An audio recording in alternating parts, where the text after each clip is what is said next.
બનાસકાંઠા જિલ્લામાં કાંકરેજ તાલુકા વહીવટીતંત્ર દ્વારા સૌપ્રથમ વખત 17 એપ્રિલથી સ્વગણતરી હાથ ધરવામાં આવશે।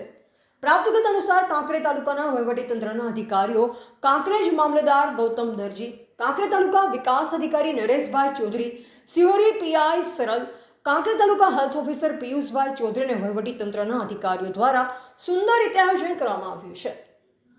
જેમાં સૌથી અગત્યની બાબત વિશે વાત કરીએ તો કાંકરેજ તાલુકામાં સૌપ્રથમ વખત સ્વગણતરી હાથ ધરવામાં આવશે, જેમાં વ્યક્તિ પોતે જ પોતાના મોબાઈલ ફોન કે કમ્પ્યુટર ઉપર ફોર્મ ભરી સબમિટ કરી પોતાનું MIS આઈડી મેળવી શકશે અને પોતાને આઈડેન્ટિફાય પણ કરશે।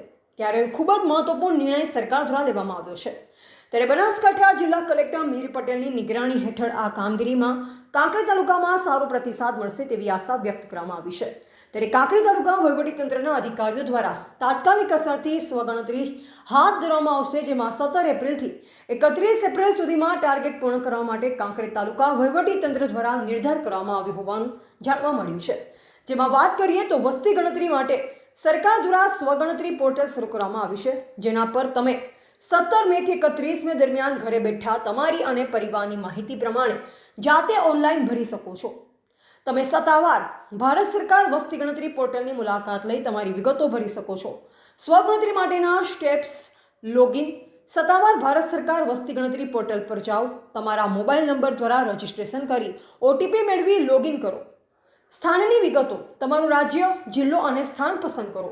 ડિજિટલ નકશા પર લાલ માર્કરની મદદથી તમારા ઘરનું ચોક્કસ સ્થાન દર્શાવો।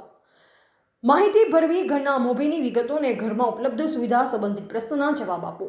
સબમિટ કરો: તમામ ફોર્મ ભર્યા પછી તેને સબમિટ કરો અને તમને એક MIS મળશે।